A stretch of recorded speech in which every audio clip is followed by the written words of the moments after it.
In the early hours before dawn on June 6, 1944, while Allied troops waited in packed landing craft and aircraft engines droned over the English Channel, the fate of the invasion rested on a decision made far from the beaches of Normandy. German commanders, staring at maps and radio reports, believed the assault they were about to face was not the real one. They believed the true blow was still coming somewhere else.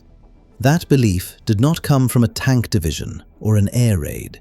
It came from words, carefully chosen, deliberately timed, and delivered by a man who had never fired a shot in anger. The success of the largest amphibious invasion in history depended on whether those words would continue to be believed. Europe had been at war for nearly 5 years by the summer of 1944. Germany occupied most of the continent, and the Western Allies faced a single, unavoidable problem. To defeat Germany, they had to return to mainland Europe in force. That meant crossing the English Channel and breaking through the Atlantic Wall, a defensive system of bunkers, mines, artillery positions, and coastal obstacles stretching from Norway to the Spanish border. German planners expected an invasion.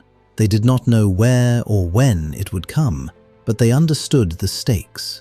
If the Allies established a foothold in France, Germany would be forced into a two-front war it could not sustain. The most logical landing site was the Pas de Calais, the narrowest point between Britain and France. It offered the shortest crossing, the best ports, and the most direct route into Germany.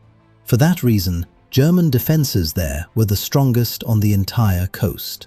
What German intelligence lacked was certainty. They were flooded with reports, rumours, and fragments of information. Sorting truth from deception was the task of the Abwehr and German High Command. Into that uncertainty stepped a single source they trusted above almost all others. Juan Pujol Garcia was born in Barcelona in 1912. He lived an unremarkable early life and had no formal intelligence training. The Spanish Civil War left him deeply disillusioned with political extremism on both sides. When the Second World War began, Pujol became convinced that Nazi Germany represented a threat to civilization itself. He decided, on his own initiative, to oppose it. He first offered his services to British intelligence and was turned away. Undeterred, he approached German intelligence instead, presenting himself as a dedicated supporter of the Axis cause with access to Britain. The Germans, eager for agents inside the United Kingdom, accepted him. They provided him with training, codes, invisible ink, and money, and instructed him to report from London. Pujol never went to London. He settled in neutral Portugal and began sending reports based entirely on publicly available information, maps, newspapers, and his own imagination. He described military units, port activity, and industrial production. He padded his messages with personal details, routines, and minor observations that made the reports feel authentic. Most importantly, he invented an entire network of sub-agents across Britain, each with names, locations, personalities, and problems. German intelligence believed him. His reports were long, detailed, and internally consistent. When mistakes appeared, they were attributed to fictional sub-agents. When contradictions arose, Pujol explained them with plausible human error. Over time, German handlers increased their confidence in him and began to rely on his information. What made Pujol effective was not technical brilliance, but psychological insight. He understood how intelligence officers thought. He knew that perfect information was suspicious, but flawed information felt real. He learned that timely failures could build credibility, and that delayed truth could be more damaging than outright lies. British counterintelligence eventually identified his transmissions and realized that a supposed German agent was feeding Berlin useless or misleading information. Rather than shutting him down, they recruited him. In 1942, Pujol was brought to Britain, given the codename Garbo, and integrated into MI5's double-agent system. From that moment on, his operation became a joint effort. British intelligence carefully controlled what truths he was allowed to pass on, when they would be delayed, and how they would be framed. Garbo continued to expand his imaginary spy network, eventually claiming dozens of sub-agents. The Germans paid for this network, financed it, and trusted it. Garbo became one of the most valued sources German intelligence believed it possessed. His reports were forwarded to senior commanders. Some reached Adolf Hitler himself. The Allied deception plan for the invasion of Europe was known as Operation Fortitude. Its purpose was to convince Germany that the main Allied landing would occur at the Pas de Calais, not Normandy, and that any landing elsewhere would be a diversion. Garbo was central to this effort. His reports described troop concentrations in southeastern England opposite Calais. He spoke of new American formations, large-scale preparations, and logistical activity consistent with a major invasion force. He identified this force as the 1st United States Army Group, supposedly commanded by General George Patton, a name German commanders associated with aggressive, decisive action. These reports were supported by physical deception. The Allies built fake airfields, dummy aircraft, inflatable tanks, and false supply depots. Radio traffic was manufactured to simulate the communications of entire divisions that did not exist. German reconnaissance aircraft photographed these sites and confirmed what Garbo's reports had already suggested. At the same time, Garbo carefully framed real information about Normandy as incomplete, secondary, or misleading. When Allied forces trained in Western England, he attributed it to rehearsals or secondary operations. When preparations intensified, he explained delays, shortages, and weather concerns. The picture he painted was coherent and persuasive. German analysts assembled the information themselves.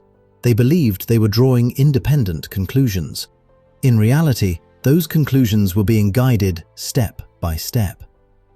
On the night of June 5, 1944, Garbo informed German handlers that urgent news was coming from one of his sub-agents. He insisted they remain on watch into the early hours. In the early morning, he reported signs that an invasion was imminent. There was no immediate response. German radio operators did not receive or act on the warning in time. By the time Allied forces landed in Normandy, German High Command believed the assault was either a diversion or the opening move of a larger operation still to come at Calais. Reinforcements were held back. Armoured divisions remained in place, waiting for the main blow.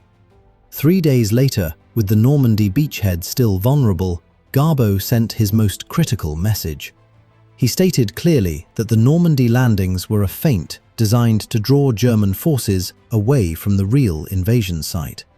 He warned that the true attack would follow at the Pas de Calais once conditions were right. The message was taken seriously. It reached the highest levels of command. German forces that might have crushed the Allied bridgehead were ordered to stay where they were. The opportunity to destroy the invasion in its first days slipped away. As the weeks passed, the Allies poured men, vehicles, and supplies into Normandy. German forces continued to wait for an invasion that never came. Even after it became clear that Normandy was not a diversion, significant German units remained tied down by fear of a second landing. Garbo continued reporting well into the summer, reinforcing the deception and explaining delays. German intelligence praised his work. In recognition of his service, he was awarded the Iron Cross. Britain later awarded him membership in the Order of the British Empire. He became one of the very few individuals to receive high honours from both sides of the war. By the time German commanders accepted the truth, it was too late. The Western Front was open. Allied forces broke out of Normandy, liberated France, and began the final advance into Germany. Juan Pujol Garcia survived the war and disappeared from public view.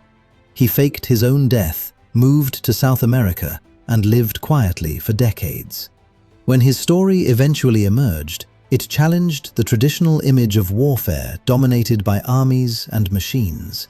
The outcome of the most important invasion of the war was shaped not only by soldiers on the beaches, but by belief inside enemy headquarters.